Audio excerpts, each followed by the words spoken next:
Good evening students, कैसे हैं बेटा। पिछले लेक्चर में हम लोगों ने refraction through concave spherical surface का डेरिवेशन किया था। आज हम इस लेक्चर में refraction through convex spherical surface का डेरिवेशन करेंगे, फिर उसके रिजल्ट को डिस्कस करके उसके न्यूमेरिकल्स हम लोग करेंगे इस लेक्चर में। तो आइए स्टार्ट करते हैं। Refraction through convex spherical surface. यहां पर एक कॉन्वेक्स स्फेरिकल सरफेस लेते हैं। देखिए ये एक कॉन्वेक्स स्फेरिकल सरफेस है। यहां पर एक कॉन्वेक्स स्फेरिकल सरफेस है। ये इसका प्रिंसिपल एक्सिस हो गया, इसका पोल हो गया। ये जो कर्व सरफेस है, जिस स्फेयर का पार्ट है, आप देखें इस स्फेयर का सेंटर इधर कहीं आएगा। ये सेंटर ऑफ कर्वेचर, सारे मेजरमेंट पोल से लिए जाएंगे। सेंटर ऑफ कर्वेचर राइट में है, तो radius of curvature will be plus, positive आ जाएगा। अब इधर आइएगा, यहां पर ऑब्जेक्ट ले लेते हैं। ऑब्जेक्ट से एक लाइट रे ऐसे पड़ी, नॉर्मली सीधे जाएगी, अनडिवाइडेड निकल जाएगी। दूसरी लाइट रे अगर यहां पे पड़ती है, ये इस जगह पड़ने के बाद इसका रिफ्रैक्शन होगा। एक नॉर्मल आप यहां शो कर ले, normal always passes to the centre of curvature. ये नॉर्मल आ गया। इंसिडेंट रे नॉर्मल के बीच का एंगल आई हो गया। ये लाइट रे जाना इधर था, लेकिन जब रेयरर से डेंसर जाएगा तो ये बेंड हो जाएगा इधर। और जब आप इसका डायग्राम थोड़ा सा कम बेंड करते हैं, देखो जाना था इधर, जा इधर रही। इस लाइट रे को अगर आप देखें, ये ऐसे जा रही, इसकी मुलाकात आगे होगी नहीं, रियल इमेज नहीं बनेगा। लेकिन आप जब इसे बैकवर्ड प्रोड्यूस करेंगे, it appears to come from, वो लग रहा है वो यहां से आ रही है, और इस जगह पर इसकी एक वर्चुअल इमेज बनेगी। तो आप देखिएगा डायग्राम में एक बार कुछ चीजें और ऐड कर लेते हैं। देखें, ये रेयरर मीडियम है, इसका रिफ्रैक्टिव इंडेक्स μ1। ये डेंसर मीडियम, इसका रिफ्रैक्टिव इंडेक्स μ2। यह है ऑब्जेक्ट की पोल से जो डिस्टेंस है, ये पोल था बेटा, ऑब्जेक्ट की पोल से डिस्टेंस u होती है। पोल से लेफ्ट में है -u कर लीजिए। पोल से इमेज की डिस्टेंस अगर आप ले लें तो ये v है, that is -v because on the left में। अब आप यहां आइएगा, देखिएगा ये रेयरर μ1 आ गया। चलिए बेटा, अब यहां आइएगा, देखिएगा ये एंगल ऑफ इंसिडेंस हो गया यहां तक। आइए, ये रिफ्रैक्टेड रे, ये नॉर्मल, इसके बीच का एंगल आप देखें, रिफ्रैक्टेड रे ये नॉर्मल, ये इसके बीच का एंगल ऑफ रिफ्रैक्शन। ये आप जरा सा याद करो, जो हमने पिछले डेरिवेशन में लिया था, ऑब्जेक्ट वाले इस एंगल को अल्फा लिया था, इमेज वाले एंगल को बीटा लिया था, और इस वाले एंगल को हमने गामा लिया था। यहां पर आता है। फिर हम स्नेल्स लॉ इस पॉइंट पे लगाएंगे। इस पॉइंट को हम ए ले लेते हैं और सॉल्व करेंगे। तो आपको मैं एक बार डायग्राम फिर से एक्सप्लेन कर दूं। ये कॉन्वेक्स स्फेरिकल सरफेस है। On the left side rarer medium is there, refractive index is μ1। On the right side denser medium, refractive index is μ2।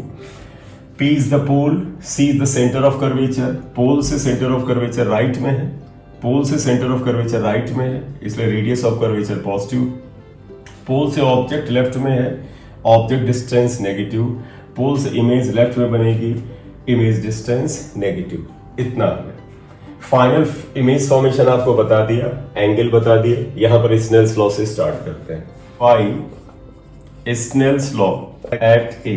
देखिएगा ए पर स्नेल्स लॉ लगाए तो वो वाला कंसेप्ट लगा रहे हैं, जिसमें sine of this angle into μ1, sine i into μ1 equal to sine r into μ2. Since aperture is small, therefore I and R are small. Therefore, sin I can be written as I, sin R can be written as R. Approximately होते हैं. Therefore, equation 1 will be sin I को I लिख दीजिए, sin R को R लिख दीजिए। अब अगला हमारा पर्पस I R को रिप्लेस करना है, किससे? गामा, अल्फा और बीटा। लेकिन अब हम क्या करेंगे? आई आर को रिप्लेस करना चाहते हैं इन तीनों एंगल से। इसके लिए क्या करते हैं, एक परपेंडिकुलर ड्रॉप करिए। यहाँ drop perpendicular A M, drop perpendicular since aperture is very small, इसका मतलब P और M ऑलमोस्ट सेम पॉइंट है। अब कुछ ऐसा ढूंढते हैं जिसमें हमें एक्सटीरियर एंगल मिल जाए। अगर आप गौर से देखें तो ये जो आपका लाइट ये जा रहा है इस ट्रायंगल में, अगर आप देखें तो गामा प्लस अल्फा, इसका एक्सटीरियर एंगल क्या बन रहा है? इसका एक्सटीरियर एंगल बन रहा है आई। देखें ये वाला ट्रायंगल में ये लेते हैं इन ट्रायंगल OAC, आप देखें ये इंटीरियर एंगल, ये इंटीरियर एंगल और इसका ये एक्सटीरियर एंगल है। तो आइएगा इन ट्रायंगल OAC, बेटे कंडीशन वो लगा रहे हैं क्या? किसी ट्रायंगल में exterior angle is sum of the opposite interior angles, यानी I equal to alpha plus gamma, I equal to alpha plus gamma. अब एक और ट्रायंगल ढूंढते हैं जिसमें हमें R मिल जाए। ये ट्रायंगल दिखेगा IAC, इसका ये एक्सटीरियर एंगल है और R equal to beta plus gamma आ जाएगा। In triangle IAC R equal to beta plus gamma, ये वैल्यू R की भी आ गई। IR की ये वैल्यूज उठा के इक्वेशन 2 में रख देते हैं। पुटिंग इन इक्वेशन 2, देखिएगा I की जगह आप लिख देंगे अल्फा प्लस गामा μ1 और R की जगह बीटा प्लस गामा इनटू μ2। अगला पर्पस बेटा बड़ा सिंपल सा है और वो क्या है? अल्फा बीटा लेफ्ट में, गामा राइट में। तो यहां देखें बेटा अल्फा μ1 लेफ्ट में आया, बीटा μ2 लेफ्ट में आया तो बीटा μ2 माइनस में हो गया, गामा μ2 राइट में है, गामा लिखें तो μ2 प्लस, लेकिन गामा μ1 आएगा तो ये इधर माइनस μ1 आएगा। ये वैल्यू आई। इस इक्वेशन को आप 3 लिख लीजिए। अब हम इक्वेशन 3 में गामा बीटा और अल्फा की वैल्यूज रखेंगे और हमारा फाइनल आंसर मिलेगा। इसके लिए हम क्या करेंगे? हमने एक परपेंडिकुलर पहले ही ड्रॉप किया था। हम पहले ये ट्रायंगल लेंगे AMC, तो यहां आइएगा इन ट्रायंगल AMC, देखिएगा बेटा tan गामा जो कि गामा के बराबर होगा, gamma equal to tan gamma. Why बेटा? क्योंकि if angle is small then sin theta equal to theta and tan theta is also equal to theta. तो gamma equal to tan gamma equal to perpendicular is AM upon base, ये आएगा AM base, और ये कितने के बराबर? R। ये base ये इतने R के बराबर। क्यों बेटा? क्योंकि M और P एक ही जैसे पॉइंट है, यानी दे आर वेरी क्लोज, इसलिए CM की वैल्यू या CP की वैल्यू सेम है। तो ये R आ गया। ये इक्वेशन आप X1 लिख लें। इन ट्रायंगल, ये वाला ट्रायंगल लेते हैं अल्फा के लिए OAM, in triangle OAM alpha equal to tan alpha equal to tan alpha, perpendicular upon base, perpendicular is AM, base is MO is PO is minus U X2।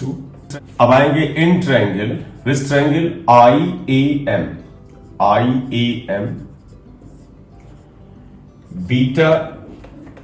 Beta equal to tan beta equal to perpendicular is AM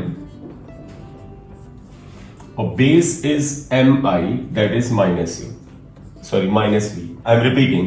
in triangle IAM beta equal to tan beta equal to tan beta is perpendicular upon base is minus V। ये आ गया equation X3। बेटे ये gamma alpha beta की values जो ये आई हैं, इनको उठा के यहां पर रखेंगे, आंसर आ जाएगा। Putting values of alpha beta and gamma in equation 3 में रख रहे हैं। Alpha μ1 minus beta μ2 equal to gamma μ2 minus μ1. Alpha is AM upon minus U. Beta is AM upon minus V. Gamma is AM upon R. यहां पे देखिएगा ये μ2 is missing, μ2 यहां लिख लीजिएगा। ये AM कॉमन लेके कैंसिल कर दीजिए। देखिए माइनस माइनस प्लस हो गया, μ2 upon V minus μ1 by U equal to μ2 minus μ1 by R. ये फार्मूला अगर आप देखें तो कॉन्केव स्फेरिकल सरफेस से रिफ्रैक्शन जैसा ही है। इस फार्मूले की अपनी कंडीशन क्या है बेटा? कि जब ऑब्जेक्ट रेयर मीडियम में होता है और इसकी इंसिडेंट रे रेयर मीडियम में होती है, और ऑब्जर्वर यानी जो इस घटना को देख रहा है वो डेंसर मीडियम में होता है। या दूसरा तरीका, object is in rare medium और observer is in denser medium, या incident ray is in rare medium and refracted ray in denser medium. This formula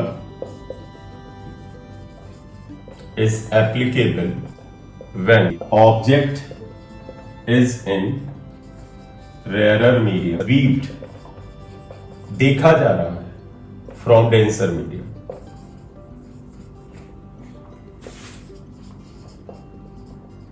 या अगर उल्टा होता, मतलब ऑब्जेक्ट डेंसर में होता और उसे देखा रेयर से जा रहा है, if object is in denser medium and viewed from the rarer medium,